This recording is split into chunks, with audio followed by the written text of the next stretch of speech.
Over the past 4 years, I've allowed my Level 3 biology students to present their internal assessments in any format they choose. I challenge them to express their knowledge as creatively as possible. And yet, every single student for all assessments has handed me a written report. When I've asked them why they've chosen to do this, they've told me that a written report is the easiest and quickest. It was what they know how to do and do for all subjects. But I know that learners need to be allowed to express their learning in a variety of formats to demonstrate the true depth of their understanding. I thought they'd be excited about doing something new, but they're not. Despite many students acknowledging that a written report is not allowing them to express their knowledge in depth, none were willing to challenge themselves to try a new format for presenting knowledge and understanding. So why are they so reluctant to challenge themselves? Many staff and students lack confidence and resilience when approaching tasks that use digital technology and education platforms like Google Apps for Education. The issue is that their lack of confidence and resilience manifests as an aversion to use digital technologies for constructing and communicating knowledge. This issue stems from the lack of development in a range of 21st century learning skills and key competencies. As a consequence, we never fully engage with the use of digital technology or experience the full potential these learning tools provide for the construction and communication of knowledge. Resilience is necessary. The students and their futures are reliant on the development of resilience and confidence with digital technology. Employers and tertiary institutions want innovative, resilient young people. Lack of resilience or grit is a huge issue in young people today and will become an even more valuable asset in the workforce as time goes on. It's projected that within the next 20 years in New Zealand alone, 885,000 jobs will be replaced by artificial intelligence. This applies to both blue and white-collar jobs. If this happens, 21st century skills will be more vital for success in that environment than ever before. Schools and staff also need to develop resilience. As education becomes more accessible across a variety of platforms, it's vital that schools keep up with the times and offer ever increasingly valuable skills and competency development. Schools at the forefront of innovation, modelling 21st century skills, will be more successful. Initially, I thought that lack of ICT skills was what's preventing staff and students realising the potential of digital technology for constructing and sharing knowledge.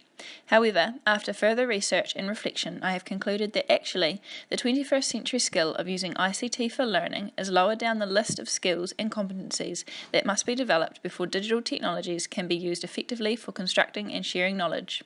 It's not an inadequacy in ICT skills that's preventing success. To develop resilience in the face of a changing future, particularly advances in digital technology, no one skill or key competency must be targeted in isolation.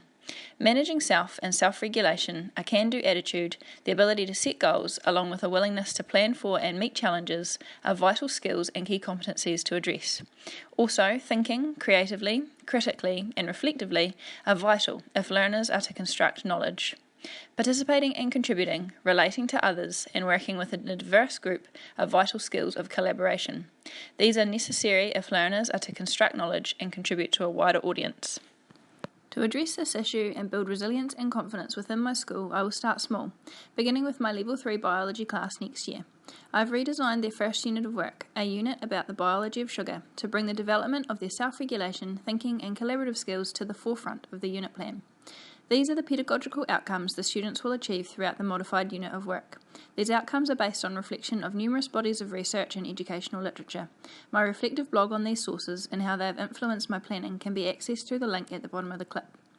As you can see, the focus is on skill and competency development, with the content being the context for this to happen. As the year progresses, I will know I have been successful in building resilience and confidence when the students start demanding more opportunities to work digitally and collaboratively within their courses. The staff will have no choice but to respond if enough students start asking. Through demanding change, the students will be taking charge of their learning. They will be more willing to challenge themselves to construct and communicate knowledge in new ways. We will observe more positivity and resilience amongst the staff and students when faced with the use of digital technology. The potential of these skills, key competencies and digital tools will be realised and their use will be cultivated within subjects. The next step will be attained when staff and students begin to look at working cross-curricular. But why are we not seeing these shifts in thinking already?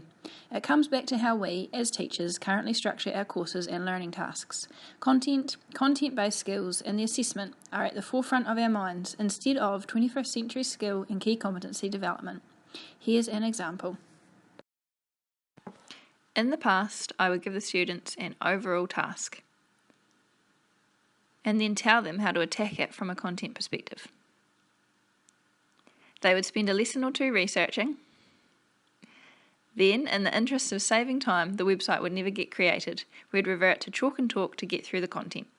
So here's my new approach and why it is much better. During Task 1, students will begin to develop reflective and critical thinking through identifying their strengths and weaknesses in their own 21st century learning skills and key competencies. In Tasks 2 and 3, they will continue to develop those thinking skills while also beginning to work in a diverse group. In Tasks 4 to 6, students will be developing their collaborative skills. They will work together as a diverse group to construct knowledge, think critically, and self-regulate, as it will be challenging for many to make links between the use of Google Apps for education and their own skills and competencies. Finally, in their own time, students will reflect critically on what they have learnt this session in terms of their own skills and the use of some new technology. Creating a blog will be challenging for some, so they will need to manage themselves to meet the challenge. In the first task of Session 2, students begin by reviewing what they currently know about the topic, while also using a digital technology they were introduced to in the previous session. This is followed by gathering new knowledge from a formal presentation, a documentary, in the next task. This knowledge is shared in real time with the class through Padlet as students make connections between their prior knowledge and developing knowledge of the topic. This requires self-management, thinking, and collaborative skills in order to be effective. The sharing and developing of knowledge in real time couldn't happen without the use of the technology. In their reflection task, students are continuing to develop their ability to set goals and meet challenges, as well as think critically, creatively, and reflectively. In Session 3, students will use their developing skills in new ways. This session will have an extended time frame, as the outcome of this series of tasks is for the students to select a Google Apps for Education tool to communicate their growing knowledge and understanding with the class. This communication must then combine with the rest of the class to create a product which can be shared via a website with an even wider audience. Through completing this assessment, I have learnt and reconfirmed the following points. First of all, the lack of resilience and confidence or willingness to be creative with new technologies is not due to a lack in ICT skills. In fact, it is due to a lesser development of self-regulation, thinking, and collaborative skills. Secondly, 21st century skills and key competency development is vital if we are to build resilience within our students and schools in the face of a rapidly changing future. Next, we as teachers need to plan units of work where 21st century skills and key competency development are at the forefront. Content and content-based skills, while still important, must form the context that allow the development of 21st century skills and key competencies, rather than the purpose of the unit of work. Also, we can't hand students and teachers technology and expect them to be comfortable with it. Change is uncomfortable, and the transition will be smoother if time is taken to develop the necessary thinking, self-regulation, and collaborative skills prior to the implementation. I have also learnt to be more realistic about the expectations and time constraints I place upon my students. While still working in silo subjects, their workload will increase dramatically if all teachers suddenly expect them to construct and communicate knowledge using digital technologies in every subject. And last of all, until units of work and pedagogical outcomes are more cross-curricular, expectations and timeframes must be carefully considered. Numerous opportunities must be provided for the students to develop their own skills and competencies.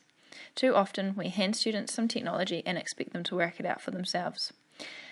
These 21st century skills and key competencies must be nurtured and acknowledged to build resilience prior to and during the implementation of digital technologies school-wide.